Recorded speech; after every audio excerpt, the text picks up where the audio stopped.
मानती हूँ कि केंद्रीय मंत्री हमारे जो ऑनरेबल मिनिस्टर्स आए थे, हमारे ऑनरेबल गवर्नर साहब आए थे, और भी बहुत सारे थे, लेकिन हमें इस चीज़ का वहाँ दुख हुआ। हम इतनी दूर वहाँ गए थे, कश्मीर में गए थे, SKICC में, वहाँ पे हमें बोलने का मौका नहीं दिया। तो वो उन्होंने अपना लेक्चर हमें डिलीवर कर दिया, लेकिन हम भी चाहते थे कि हम अपने पॉइंट्स उन तक रखें ताकि वो सेंटर तक वो बातें वहाँ पहुँचे।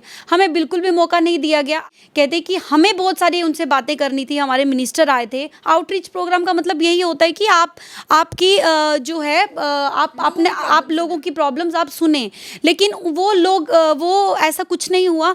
मैंने चेयरपर्सन जो भी हमारे वर्दी कुछ मेंबर्स ने बोला भी, लेकिन सबकी बातें वहाँ नहीं सुनी गई, जिससे वो लोगों में काफ़ी नाराज़गी भी है अभी भी।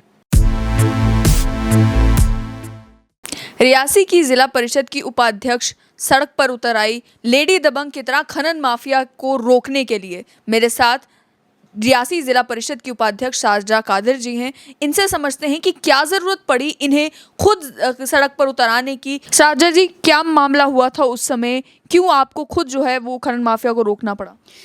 देखिए, जो हमारा जो दूर दराज के इलाके हैं, पहाड़ी इलाके हैं, वहाँ पे रोड कनेक्टिविटी नहीं है, जिस वजह से जो कंसर्न अथॉरिटीज़ होती थी वो टाइमली वहाँ नहीं पहुँच पाती थी। जैसे हमारे DMO हैं, ये रियासी में बैठते हैं, तो 5-6-7 घंटे का सफ़र नॉर्मली हो ही जाता है वहाँ पहुँचने के लिए। तो लकीली वहीं थी मैं, तो उतरना पड़ा। अब देखें, हम भी नुमाइंदे हैं चुने हुए, हमें भी लगता है कि हमें सोसाइटी में आके अपने लोगों की हेल्प करनी चाहिए। तो मैं वहीं पे थी, लकीली मैं ऑन द स्पॉट गई, तो मैंने अपनी जो एडमिनिस्ट्रेशन थी उसकी हेल्प की। उस जगह को लेकर शिकायतें आई थी आपके पास कि इस तरीके की हरकतें यहाँ पर होती? हाँ, शिकायतें काफ़ी टाइम से आ रही थी। इनफैक्ट जब से हम DDC मेंबर बने थे, पहले तो होती ही थी, लेकिन अब हमारे पे एक रिस्पॉन्सिबिलिटी आ गई थी। फिर वो पूछ रहे थे गांव के लोग कि आप मैम आते नहीं हो, आप कुछ कर नहीं रहे हो हमारे लिए। हमारी गाड़ियाँ धंस जाती हैं इस रोड में, क्योंकि जब वो माइनिंग होती थी तो उससे गाड़ियाँ जब निकलते थे, क्योंकि उस अभी वहाँ पे ब्रिज कंप्लीट नहीं हुआ है।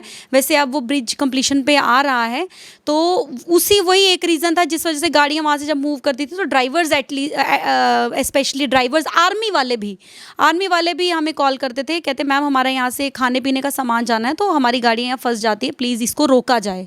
तो इसीलिए मुझे ये स्टेप लेना पड़ा। माइनिंग की अगर बात करें तो अब सरकार कह रही थी कि माइनिंग की ताकतें पंचायतों को दे दी जाएंगी, पंचायतें ही ओवरलुक करेंगी, लेकिन वो प्रोसेस भी उस तरीके से हो नहीं पाया। आप क्या समझते हैं कि अगर माइनिंग की ताकतें पंचायत को दे दी जाएं, उसके बाद इन मामलों में रोक लगेगी, जो खनन माफिया जिस तरीके से ऑपरेट कर रहा है उसमें रोक लगेगी, और एक सुपरविजन का काम जो है वो जिला परिषद भी कर पाएगा इसमें? देखिए, मुझे लगता है कि ये जो हमारा सिस्टम बना है 3 टायर सिस्टम, हम सबसे ऊपर हैं, और सुपरविजन की बात अगर आती है तो हम आज भी हर चीज़ को, सिर्फ माइनिंग ही नहीं, हर चीज़ को हम मॉनिटर कर रहे हैं। और मुझे लग रहा है अगर ये पावर्स ये हमें दे देते हैं तो हम कर पाएंगे, इसको अच्छे से मॉनिटर कर पाएंगे। पावर्स की भी बात करेंगे, लेकिन जो बेसिक सुविधाओं की ज़रूरत थी DDCs को, जिनको लेकर काफ़ी हंगामा भी हुआ था, प्रोटेस्ट भी हुआ था, क्या वो सभी बेसिक सुविधाएं, यानी कि ऑफिस की ज़रूरत थी, फंड्स की ज़रूरत थी, प्रोटोकॉल, ये सारी चीज़ें क्या आपको मिल चुकी हैं? देखिए, ऑफिस तो चेयरपर्सन, वाइस चेयरपर्सन को मिल गया है डिस्ट्रिक्ट एडमिनिस्ट्रेशन रियासी में ही। अब प्रॉब्लम ये है, जो हमारे मेंबर्स हैं, वर्दी मेंबर्स जो हैं हमारे, उन मेंबर्स के लिए अभी तक इन्होंने अगर जगह आइडेंटिफाई की है तो काफ़ी मंथ्स हो गए, उसको काम स्टार्ट नहीं हो रहा है, जिस वजह से हमारे जो मेंबर्स हैं वो हमारे ऑफिस में कई बार, हमारे रिटायरिंग रूम में या हमारे ऑफिस में आके कई बार हमारे साथ डिस्कस करते हैं। तो मुझे लगता है कि उनका जो ऑफिस है वो जल्द से जल्द बन जाना चाहिए, क्योंकि उनके पास भी लोग आते हैं, घरों में जाते हैं लोग उनसे मिलने के लिए। तो अगर एक वेल एस्टेब्लिश्ड एक ऑफिस हो जाए तो मेरे वर्दी मेंबर्स को भी कोई दिक्कत नहीं आएगी लोगों के मुश्किलातें हल करने में। केंद्रीय मंत्री भी रियासी पहुंचे, और केंद्रीय मंत्री की मौजूदगी में रियासी की ही DDC के जो चेयरपर्सन हैं, उन्होंने कहा कि उनकी जो है रियासी के प्रशासन के साथ तालमेल नहीं बैठ रहा है। जिस तरीके से कोऑपरेशन होनी चाहिए DDCs के बीच में और डिस्ट्रिक्ट एडमिनिस्ट्रेशन के बीच में, वो कोऑपरेशन नहीं बन पा रहा है। क्या वो दिक्कतें आपको आ रही हैं कि आपका कोई काम करवाने की ज़रूरत है या आपको किसी मीटिंग में कुछ डिस्कस करने की ज़रूरत है, तो प्रशासन से उस तरीके का रिस्पॉन्स नहीं मिल रहा जिस तरीका का रिस्पॉन्स DDCs को मिलना चाहिए? देखिए, इसके लिए तो मैं अब चेयरमैन जो है हमारे नाग साहब, उनका एडमिनिस्ट्रेशन के साथ उनका कहना है कि ये हमारे साथ कोऑपरेट नहीं कर रहे हैं। बहुत सारे उनके ऐसे काम थे जो वो बताते थे एडमिनिस्ट्रेशन को, एडमिनिस्ट्रेशन नहीं करती थी। मुझे भी बड़े सारे ऐसे ऑफिसर्स हैं, जब मैं उनसे कोई काम बोलती हूँ, उनसे मैं उनको कहती हूँ कि मुझे रिवर्ट करें, मुझे रिप्लाई करें, वो रिप्लाई नहीं करते, जिस वजह से मुझे भी गुस्सा आ जाता है। फिर मैं डायरेक्टली जो उनकी कंसर्न हायर अथॉरिटी जैसे डीसी साहब हैं, मैं मजबूरन उनके पास चले जाती हूँ। तो अब ये डाक साहब और डीसी साहब का ये जो चल रहा है, आई डोंट नो ये मेन मुद्दा कहाँ से उठा, लेकिन उनका यही कहना था कि मेरे साथ ये कोऑपरेट नहीं कर रहे हैं, जब मैं इनको कुछ बताता हूँ तो ये नहीं कर पा रहे हैं। ये तो बात होगी चेयरपर्सन वाइस चेयरपर्सन की। जो बाकी आपके मेंबर्स हैं डीडीसी के, उन मेंबर्स के साथ भी क्या इसी तरीके का रिश्ता है, या फिर उन मेंबर्स के इंडिविजुअल जो काम होते हैं, उनके अपने एरिया के जो काम होते हैं, उनको लेकर कोई दिक्कत नहीं आ रही? नहीं, कुछ मेंबर्स तो काफ़ी खुश हैं, सबकी बात नहीं करूँगी। अब मेरी अभी काफ़ी टाइम से मेंबर्स से बात नहीं हुई है, लेकिन मुझे लगता है कि आप देखिए 100% तो कोई दे नहीं पा रहा है इस वक्त, लेकिन फिर भी मुझे लगता है कि ऑफिसर्स जो हमारे हैं बोल तो रहे हैं कि काम कर रहे हैं, लेकिन बहुत सारी ऐसी जगह है जहाँ पे बोल देते हैं कि मैम हो जाएगा, लेकिन काम स्टार्ट नहीं हुआ है, जिस वजह से मुझे ही नहीं, मैं सभी अपने जो मेंबर्स की तरफ से कहूँगी, हमें बहुत दिक्कत आ रही है। लोग हमारे घरों में आके बैठ रहे हैं, हम काम नहीं कर पा रहे हैं क्योंकि हमें हमारा काम हम आगे कर नहीं पा रहे हैं। जो फंड्स आपको मिलने थे, जो एलोकेट कर दिए गए थे डीडीसीज को कि 75 लाख रुपए उन्हें दिए जाएंगे ताकि जो भी काम उनके एरिया में करवाने की ज़रूरत है वो उसके हिसाब से उसे एलोकेट कर पाएँ, क्या वो फंड्स आपको मिल गए और उसके एलोकेशन का प्रोसेस हुआ? जो प्लान बना उसमें सभी डीडीसीज का पार्टिसिपेशन फुल रहा, या फिर हुआ यही कि डिस्ट्रिक्ट एडमिनिस्ट्रेशन ने प्लान बना दिया, आपको कहा, आपने अप्रूव कर दिया और उस तरीके से काम चलता रहा? एग्जैक्टली यही हुआ था।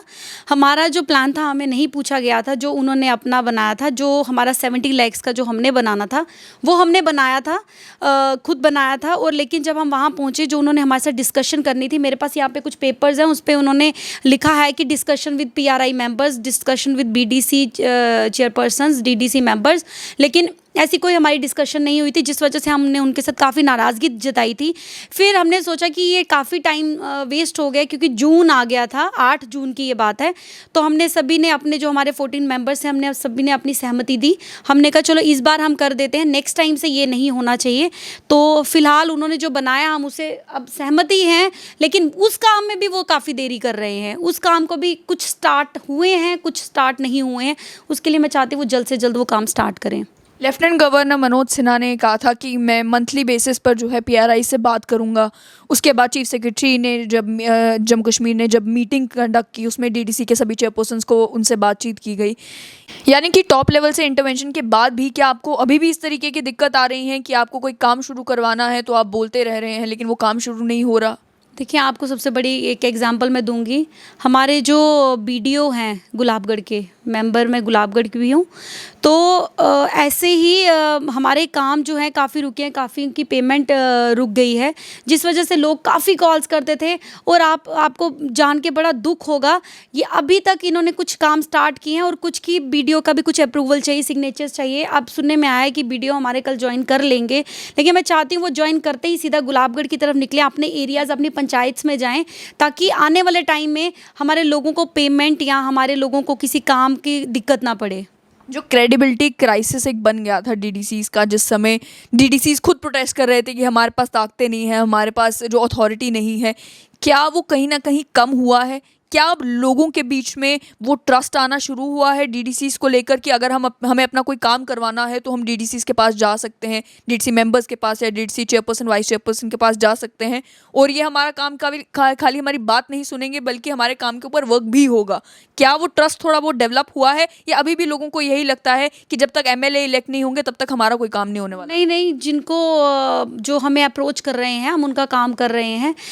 जो भी अगर किसी मेन जो काम होता है लोगों का यही होता है कि हम ऑफिसेज में जाएं, अगर हमें किसी काम की किसी चीज़ की ज़रूरत है तो हमारा ऑफिसर जो होगा वो हमारे जल्द से जल्द हमारा हल निकाले। तो वो जो छोटे मोटे जो ऑफिशियल काम होते हैं वो तो हम कर पा रहे हैं, लेकिन अगर बड़े बड़े प्रोजेक्ट्स की आप बात करें, कहीं ना कहीं हम चूक रहे हैं, कहीं ना कहीं हमें लग रहा है कि हमारी सुनवाई नहीं हो रही है आज भी। जो outreach programme government of India का था, जिसमें केंद्रीय मंत्रियों को जम्मू कश्मीर भेजा गया, अलग अलग डिस्ट्रिक्ट्स में भेजा गया, यहाँ के रिप्रेजेंटेटिव से बातचीत उन्होंने की, इस आउटरीच प्रोग्राम पर आपकी क्या राय है? Is it working? क्या आपकी बातें सुनी जा रही हैं? और अगर सुनी जा रही हैं तो क्या आपको लगता है कि इन केंद्रीय मंत्रियों के जम्मू कश्मीर आने से कोई बड़ा बदलाव या कोई बड़ा फ़र्क जो है वो जम्मू कश्मीर की एडमिनिस्ट्रेशन में या जम्मू कश्मीर के कामकाज में आएगा, या ये भी एक फ़ोटो ऑप अपॉर्चुनिटी है कि वो केंद्रीय मंत्री आ रहे हैं, यहाँ पर तस्वीर खिंचा रहे हैं, अखबारों में भी आ रहा है कि केंद्रीय मंत्री जम्मू कश्मीर आ गए, लेकिन ग्राउंड लेवल पर बदलाव कोई नहीं? देखिए, आपको एक बात बताएँ, देखिए अगर आउटरीच प्रोग्राम होता है तो उसमें लोगों को भी बोलने का मौका मिलना चाहिए। हम लोग गए, मानती हूँ कि केंद्रीय मंत्री हमारे जो ऑनरेबल मिनिस्टर्स आए थे, हमारे ऑनरेबल गवर्नर साहब आए थे, और भी बहुत सारे थे, लेकिन हमें इस चीज़ का वहाँ दुख हुआ। हम इतनी दूर वहाँ गए थे, कश्मीर में गए थे, SKICC में, वहाँ पे हमें बोलने का मौका नहीं दिया। तो वो उन्होंने अपना लेक्चर हमें डिलीवर कर दिया, लेकिन हम भी चाहते थे कि हम अपने पॉइंट्स उन तक रखें ताकि वो सेंटर तक वो बातें वहाँ पहुँचे। हमें बिल्कुल भी मौका नहीं दिया गया। अब जब रियासी में ये फंक्शन हुआ, हमें सैटरडे को पता चलता है कि मंडे को मिनिस्टर आ रहे हैं। हर कोई अपने अपने काम में बिजी था। हमारी अपने वर्दी मेंबर्स से बात नहीं हुई, हमारे BDC चेयरपर्सन से बात नहीं हुई, हमारे जब सरपंची से बात नहीं हुई, हालांकि वो इनवाइटेड थे। जब हमारा वो प्रोग्राम ख़त्म हुआ, हमें बाहर निकलते ही हमारे DDC चेयरपर्सन ने यही बात कही, कहते कि हमें बहुत सारी उनसे बातें करनी थी, हमारे मिनिस्टर आए थे। आउटरीच प्रोग्राम का मतलब यही होता है कि आपकी जो है आप लोगों की प्रॉब्लम्स आप सुने, लेकिन वो लोग वो ऐसा कुछ नहीं हुआ। मैंने चेयरपर्सन जो भी हमारे वर्दी कुछ मेंबर्स ने बोला भी, लेकिन सबकी बातें वहाँ नहीं सुनी गई, जिससे वो लोगों में काफ़ी नाराज़गी भी है अभी भी। जी जी। आपसे समझना चाहूँगी कि आप एक फीमेल DDC वाइस चेयरपर्सन हैं, क्या कोई दिक्कत, कोई परेशानी आपको इस वजह से आ रही है कि आप फीमेल DDC वाइस चेयरपर्सन हैं, या फिर कोई परेशानी नहीं है, जिस तरीके से बाकी लोग अपना काम कर रहे हैं आपको भी अपना काम करने दिया जा रहा है? नहीं, मैं बचपन से ऐसे माहौल में रही हूँ जहाँ पे मुझे काफ़ी एक्सपोजर मिला है, जिस वजह से मेरे को बिल्कुल भी दिक्कत नहीं आ रही है, चाहे वो मैं किसी मेल के साथ या फीमेल के साथ काम करूँ। आज आपको पता है, और लेडीज़ कंधे से कंधा मिलाकर काम कर रही हैं लड़कों के साथ। मेरे दिल में ऐसी कोई वो नहीं है कि आज लेडी पीछे है। हो सकता है मैं आज बोल रही हूँ, कल मेरी बहन कोई और भी होगी बोलने वाली, और मैं तो काफ़ी अप्रिशिएट करूँगी कि कोई अगर लेडी मेरा साथ देगी तो मैं उसके साथ चलने के लिए तैयार हूँ। तो फ़िलहाल ऐसा मुझे नहीं लगता है कि मैं कोई चूक रही हूँ किसी काम से। जो काम होता है बेडर बोल देती हूँ। कॉपरेशन है DDCs, BDCs और सरपंचेस पंचेस के बीच में, या फिर हर कोई अपना अपना काम कर रहा है और आखिर में एक मीटिंग हो जाती है हफ्ते में एक बारी या महीने में एक बारी, जिसमें डिस्कस हो जाता है कि हम अपने अपने इलाके में क्या कर रहे हैं? देखिए, कहीं एरियाज़ में ऐसे है कि आप समझते हैं कि पॉलिटिकल पार्टीज़ भी बीच में होती हैं। सरपंच किसी पार्टी का होता है, BDC चेयरपर्सन किसी पार्टी का होता है, DDC मेंबर किसी पार्टी का होता है। उस लिहाजे से हम लोग आपस में लड़ते रहते हैं और हमारा बेनिफिट कोई चौथा जाके ले जाता है। मुझे लगता है कि यही एक मैं अपने जो PRI मेंबर्स हैं उन तक ये मैसेज दूंगी कि आपस में झगड़ना बंद कीजिए। बहुत सारी जगह से कंप्लेंट्स आई है, उसी चीज़ का फ़ायदा हमारी एडमिनिस्ट्रेशन उठाती है कि आपस में लड़ रहे हैं, हमें क्या ज़रूरत है काम करने की। वही चीज़ हमारे डेवलपमेंटल प्रोसेसेस में हिंड्रेंस क्रिएट करता है। यही कारण है कि आप कोई पॉलिटिकल पार्टी अभी तक ज्वाइन नहीं किया आपने? शायद ये भी एक रीज़न है। मैं बता दूं आपको, पॉलिटिकल पार्टी ज्वाइन करने के लिए मैं आज कर लूं, लेकिन मुझे ऐसा लगता है अगर पॉलिटिकल पार्टी मैंने आज ज्वाइन कर ली, मेरे बड़े सारे काम रुक जाएंगे। क्योंकि अगर मेरा सरपंच किसी पार्टी का है, मैं किसी और पार्टी को ज्वाइन कर लूँ, या मेरा BDC चेयरपर्सन किसी थर्ड पार्टी का है, तो मुझे लगता है आपस में हमारा झगड़ा हो जाएगा। तो मुझे लगता है कि अभी फ़िलहाल मैं सबकी हूँ, पूरे रियासी डिस्ट्रिक्ट की हूँ। तो जब पार्टी मैंने ज्वाइन करनी होगी, तो मैंने पहले भी कहा है कि विदाउट एनी डिस्कशन मैं पार्टी ज्वाइन नहीं करूँगी। प्लान क्या है कि DDC की टर्म ख़त्म होते ही ज्वाइन करेंगे?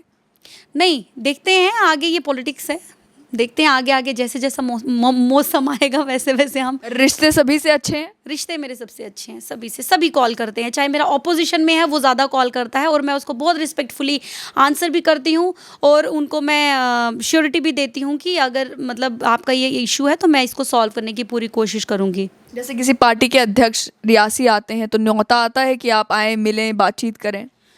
हाँ, इनडायरेक्टली तो आते रहते हैं कि आप आएँ, विज़िट करें, लेकिन मैं फ़िलहाल किसी पॉलिटिकल पार्टी के किसी फंक्शन में जाने से अवॉइड करती हूँ। कई जगह जा भी नहीं पाती हूँ, कई जगह अवॉइड भी करती हूँ, क्योंकि मैं नहीं चाहती। एक्चुअली लोगों का माइंडसेट ही ऐसा है कि अगर ये किसी के साथ चले जाए तो ये उसी की पार्टी की होगी, इसलिए मैं थोड़ा सा अवॉइड करती हूँ। आप अपने इलाके में और क्या-क्या प्रोजेक्ट्स हैं जिन पर काम चल रहा है, क्या-क्या इनिशिएटिव्स हैं जो आप ले रहे हैं ताकि लोगों की जो परेशानी है उन्हें हल कर पाएँ? देखिए, मैं सबसे पहले जो हमारा पीएमजीएसवाई के रोड्स हैं, उन पे थोड़ा-सा स्ट्रेस डाल रही हूँ। हमारे ब्रिजेज़ हैं पूरे डिस्ट्रिक्ट के। आपको मैं एक बात बताऊँ, बड़ी सारी ऐसी जगह है जहाँ पे कॉन्ट्रैक्टर्स जो हैं वो डिपार्टमेंट्स के साथ कोऑपरेट नहीं कर रहे हैं।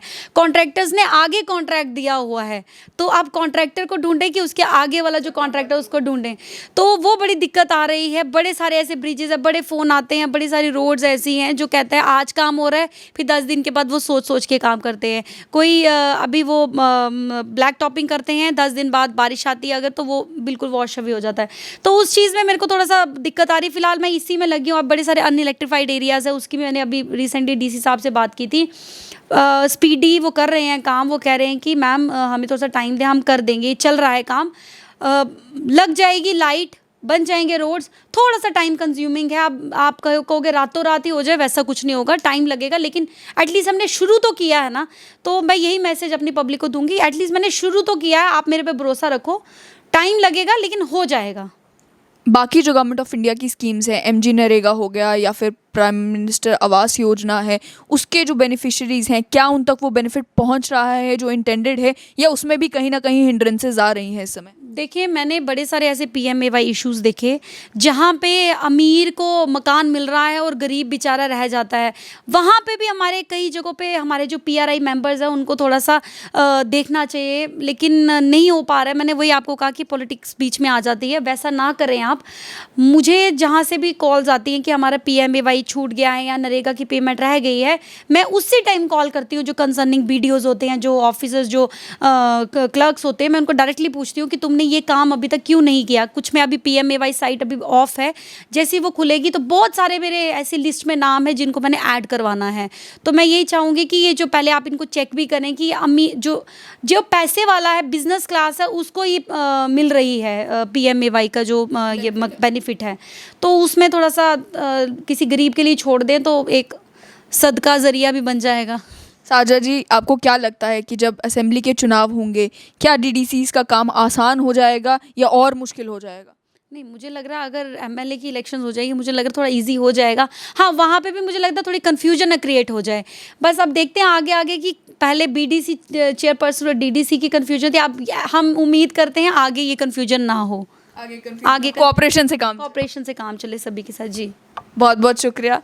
तो ये थी डीडीसी रियासी की वाइस चेयरपर्सन साजरा कादिर, जिन्होंने कहा कि खींचतान जो है, पॉलिटिकल खींचतान चल रही है, जिसकी वजह से कुछ लोगों के काम रह रहे हैं, लेकिन अदरवाइज एडमिनिस्ट्रेशन का जो रवैया है अब डीडीसी की ओर, उसमें कुछ बदलाव तो आया है। लेकिन एक शिकायत यहाँ भी है कि केंद्रीय मंत्री जम्मू कश्मीर तो आ रहे हैं, अपनी सुना रहे हैं, हमारी नहीं सुन रहे।